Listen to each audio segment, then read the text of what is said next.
Сәлеметсіңдер ме балалар, бұл 3-ші сынып математика пәні 148-ші сабақ есептер шығару тақырыбы. Бірінші тапсырма. Шамалар үшбұрышына қара, төмендегі есептерді шығару үшін олардың қайсысын қолданасың? А есебі: аулаға ұзындығы 9 метр және ені 7 метр балалар алаңы салынды. Балалар алаңының ауданы қандай? А есебін шығару үшін екінші үшбұрыштағы шамаларды пайдаланамыз. Ауданның формуласы S тең А көбейту Б, яғни ұзындығы мен енін көбейтеміз. Ұзындығы 9 метр, ені 7 метр. 9-ды 7-ге көбейткенде 63 метр квадрат болады. Ә есебі: ауладағы бір орындықты бояуға 320 грамм бояу жұмсалды. Осындай 3 орындықты бояу үшін неше грамм бояу қажет? Ә есебін шығару үшін үшінші үшбұрыштағы шамаларды пайдаланамыз. Жалпы массаны анықтау үшін біреуінің массасын санына көбейтеміз.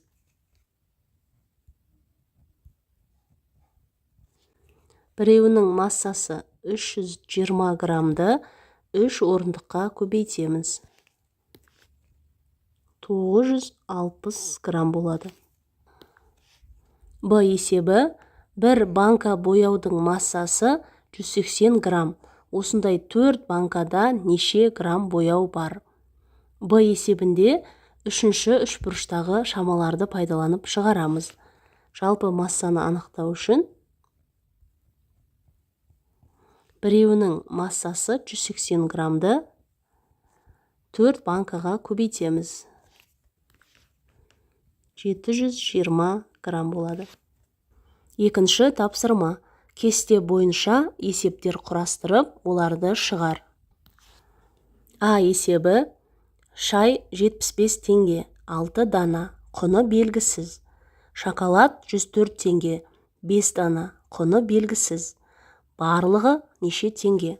Бізге ең алдымен шайдың және шоколадтың құнын анықтау керек. Ал құнын анықтау үшін бағасын санына көбейтеміз.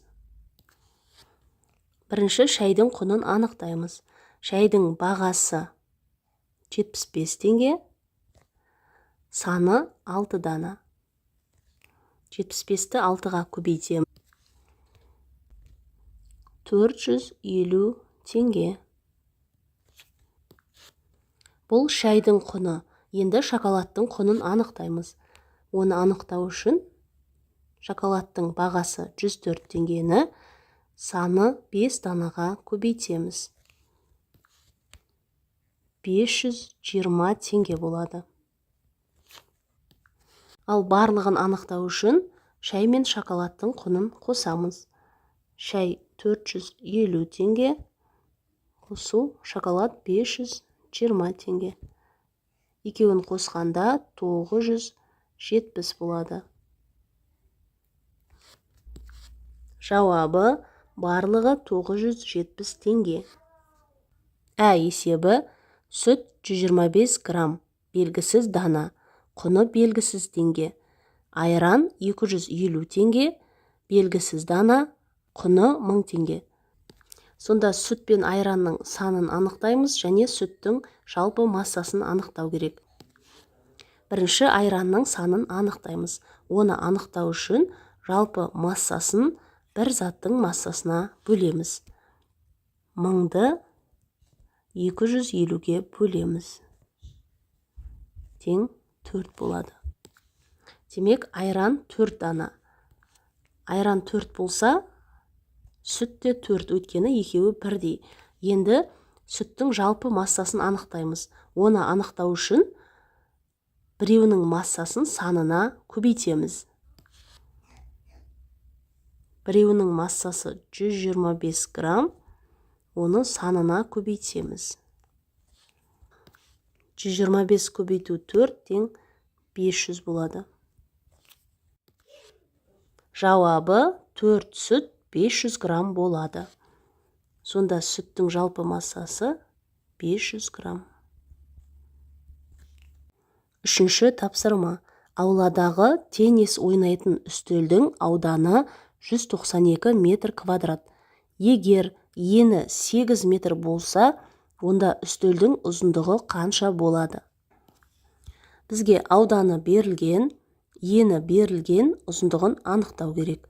Оны анықтау үшін А тең ауданын еніне бөлеміз. Сонда А тең ауданы 192 метр квадратты бөлеміз ені 8 метрге. 24 метр болады. Жауабы үстелдің ұзындығы 24 метр. Төртінші тапсырма. Суретке қара, ауладағы құм салынған қоршаудың периметрін есепте. Қолайсыз ауа райында бетін жабатын материалды дайындау үшін оның ауданын тап. Құм салынған қоршау тік төртбұрыш, оның ұзындығы 15 дециметр, ені 9 дециметр. Оның периметрі мен ауданын табамыз. Ең алдымен периметрін табамыз. Периметрдің формуласын жазып қойдым. Ол екі қабырғасын қосып, 2 есе арттырамыз. А 15 дециметрге тең, Б 9 дециметрге тең. 2-ге көбейтеміз. 15-ке 9-ды қосқанда 24, көбейту 2, 24-ті 2-ге көбейткенде 48 дециметр болады. Енді ауданын табамыз. Ауданның формуласы ұзындығы мен енінің көбейтіндісіне тең. Ұзындығы 15 дециметр, көбейту ені 9 дециметр. 15-ті 9-ға көбейткенде 135 дециметр квадрат болады. Жауабы периметрі 48 дециметрге, ауданы 135 дециметр квадратқа тең. Бесінші тапсырма. Кесте бойынша есеп құрастырып, оны шығар. Алма 45 теңгеден 8 дана, құны белгісіз. Алмұрт 64 теңгеден 6 дана. Барлығының құны неше теңге? Ең алдымен алманы анықтаймыз. Ол үшін 45 теңгені 8 данаға көбейтеміз. 360 теңге. Бұл алманың құны. Енді алмұрттың құнын анықтаймыз. Оны анықтау үшін 64 теңгені 6 данаға көбейтеміз. 384 теңге болады. Енді барлығының құнын анықтау үшін алма мен алмұрттың құнын қосамыз. Алма 360 теңге, алмұрт 384 теңге. 744 теңге болады. Жауабы барлығы 744 теңге. Алтыншы тапсырма. А есебі. Аулада балалар белтемірге тартылудан жарысты. Кестені қара. Балалардың әрқайсысы барлығы неше рет тартылғанын тиімді тәсілмен есепте. Бірінші санат 12 рет, екінші рет 11 рет, үшінші рет 18 рет. Тиімді тәсілмен есептейтін болсақ, бірінші 12-ге 18-ді қосамыз. 30 болады, оған 11-ді қосамыз, 41 болады. Келесі Асқар. Бірінші рет 17, екінші рет 16, үшінші рет 13 рет тартылды. Тиімді тәсілмен есептейтін болсақ, бірінші 17-ге 13-ті қосамыз. 30 болады, 30-ға 16-ны қосамыз, 46 болады. Келесі Қайрат. Бірінші рет 16, екінші рет 14 рет, үшінші 17 рет. Бірінші 16-ға 14-ті қосамыз, 30 болады, 30-ға 17-ні қосамыз, 47 болады.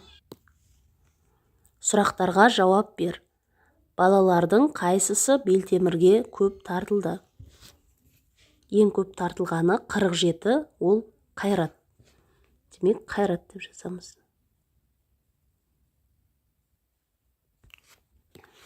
Басқа балалар одан қаншалықты кем тартылды? Қайрат 47 болса, Асқар одан бір рет кем тартылды. Асқар бір рет кем тартылды.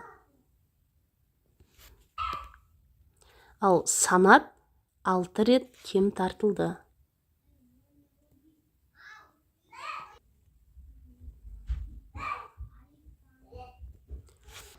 Жетінші тапсырма. Бірінші альбомда 26 фотосурет, ал екінші альбомда 32 фотосурет бар. Зере екінші альбомнан біріншісіне бірнеше фотосуретті ауыстырды. Содан кейін альбомдағы фотосуреттердің саны тең болды. Зере неше фотосуретті ауыстырды? Оны анықтау үшін екінші альбомдағы 32 фотосуреттен бірінші альбомдағы 26 фотосуретті азайтамыз. Осы шыққан санды теңдей 2-ге бөлеміз. 32-ден 26-ны азайтқанда 6 болады, 6-ны 2-ге бөлгенде 3 болады. Демек, 3 фотосуретті ауыстырады екен. Сонда 32-ден 3-ті азайтамыз. 29 болады. Ал 26-ға 3-ті қосамыз, ол да 29 болады. Сонда екінші альбомнан 3 суретті алып, мына бірінші альбомға ауыстырады. Сонда екеуі де 29 фотосуреттен болады. Жауабы: Зере 3 фотосуретті ауыстырады.